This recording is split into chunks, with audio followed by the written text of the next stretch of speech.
E a gente continua no programa Utilidade Pública de hoje falando sobre esse comportamento das novas mídias, das mídias digitais na educação, na sala de aula e também nas atividades fora da sala de aula. Batendo um papo aqui com o professor de pós-graduação na Universidade Tiradentes, Ronaldo Linhares. Professor, a gente precisa considerar o seguinte: essa turminha mais nova, o ponto de partida é outro, muito mais além do que era o nosso ponto de partida. Exato, exato.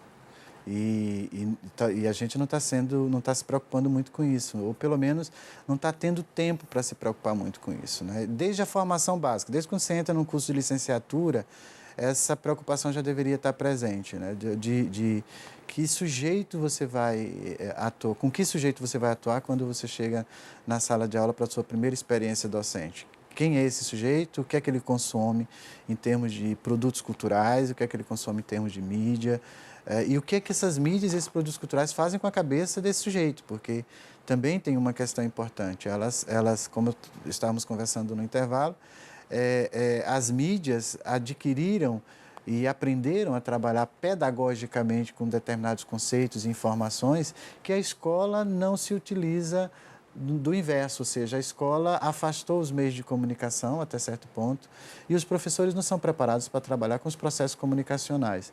Então, os profissionais de comunicação não. Desde as técnicas de edição, de colocar uma trilha sonora para criar um ambiente emocional, que prepare o sujeito para receber a informação, né? A construção de um roteiro que tenha começo, meio e fim e que saiba definir os objetivos. Isso tudo é interessante que nós não dominamos, nós professores não dominamos. Só que as nossas crianças estão afeitas e acessando isso desde, como disse antes, 2 anos de idade, 3 anos de idade, estão na frente da televisão, capturando essas formas de comunicação e de aprendizagem, né? O Michel Serres diz que essas novas mídias estão ensinando melhor do que a escola na perspectiva tradicional por conta de ter aprendido juntar pedagogia e comunicação, as didáticas, de forma mais completa. Talvez seja porque essa questão, quando o senhor fala da parte de comunicação, há um processo aí de construção de que você tem que contar uma história no menor tempo possível, com o máximo de informações, é dessa forma que a TV trabalha e que as mídias, de uma forma geral, principalmente as novas mídias, vêm trabalhando. Isso casa muito bem com essa necessidade de imediatismo das pessoas por conta das redes sociais. E acho que a escola precisa aprender que o papel dela é ampliar esse discurso, né? Se a criança tem uma informação recortada, cabe à escola ampliar essa informação, né? Cabe à escola trabalhar melhor essa informação. Mas se o professor não sabe qual é a informação que a criança adquire, como é que ele vai trabalhar? Se o professor não curte as mídias, se o professor diz que não tem tempo para assistir, se o professor não gosta, acha a novela intelectualmente desproporcional para a escola. Então, como é que o professor vai trabalhar na criança esse senso crítico de ampliar essa informação e para que ela não se deixe levar por essas pílulas de informação que a mídia traz, né? Esses recortes de verdade que a mídia traz. Então, o papel da escola se torna cada vez mais importante. Além de todos os papéis e todas as questões sociais que ela tem que dar conta, teria que dar conta disso, porque estamos numa sociedade midiática, né? E isso exige um esforço pessoal muito grande do professor, porque, olha, o aluno vai levar a sério um professor que está às margens dessa realidade? Às vezes ele não considera muito. Mas esse também não é um esforço só do professor, esse é um esforço do sistema também, né? Acho que de política pública, acho que precisa planejar públicas, lá na hora do curso. Exato, muitas vezes as tecnologias chegam nas escolas e os gestores ficam com medo de que quebrem, de que roubem, de que isso, de que aquilo outro, e às vezes poda um pouco esse processo, né? As políticas públicas com formação continuada, na maioria das vezes as capacitações, os processos de formação continuada que o Estado e o governo federal coloca na escola não diz muito ao professor, não tem muito a ver com a prática do professor.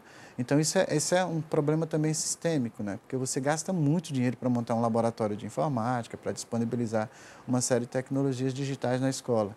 Quando elas não são usadas, tem alguma coisa errada nesse processo, né?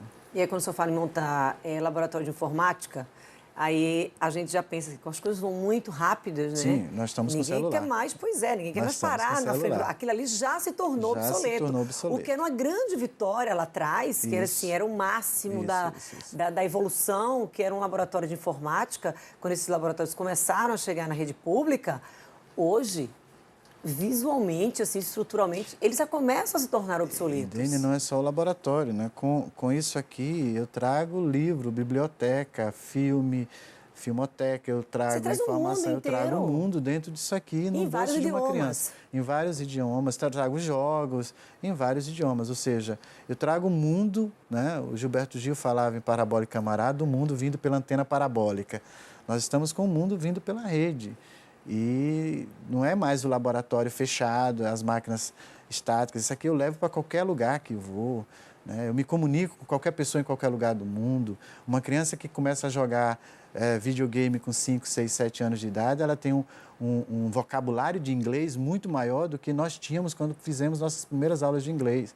Então, é uma coisa absurda. A gente volta para o ponto de partida. O ponto de partida, o ponto de tem que ser outro. É outro, é impressionante. E assim, onde é que a gente vai chegar?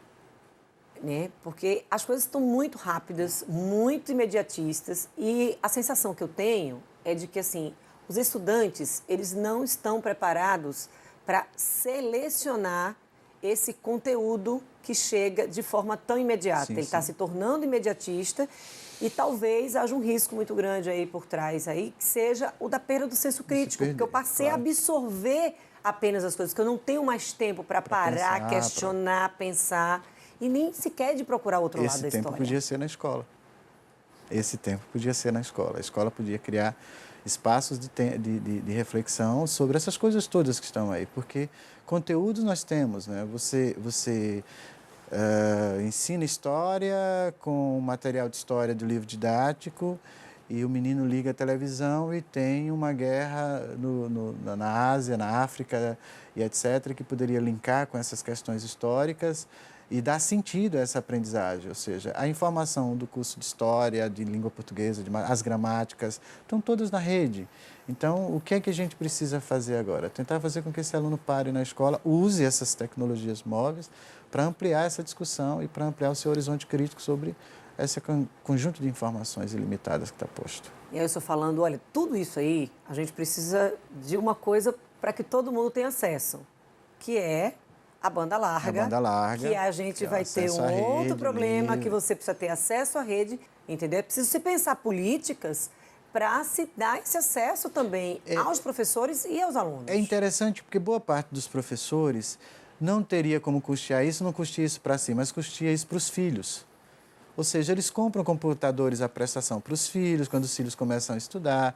Eles pagam banda larga para os filhos, quando o wireless doméstico, quando os filhos começam a estudar. Então, eles resolvem essa questão. Mas a questão não é individual nem pessoal, essa é uma questão de política pública mesmo. As escolas têm que ter banda larga, com melhor qualidade, para que professores... E as escolas precisam ter tempo para que esses professores, dentro do espaço da escola e dentro do tempo de trabalho, eles possam estudar e trabalhar e navegar e buscar coisas. Nós já temos vários professores fazendo isso. A situação já não é tão tenebrosa assim. Nós temos professores que usam muito, temos professores que usam para planejamento, temos professores que já pesquisam, mas a gente precisa mais. Mas isso o professor precisa se sentir mais confortável no espaço da escola com essas tecnologias. Precisa alinhar essa velocidade aí, de como as coisas estão caminhando e como a gente está caminhando para tentar acompanhar. E olha, não é fácil não, viu? É uma velocidade olímpica. Digamos que a gente está algumas barreiras na corrida atrás, né? Mas a gente chega lá, Precisa se repensar toda essa estrutura. Professor, chegamos até aqui. Pois é. A gente vai precisar dar uma pausa, a gente vai ao intervalo e daqui a pouco a gente volta no último bloco aqui falando da inclusão das novas mídias, das mídias digitais na educação. 2 minutos.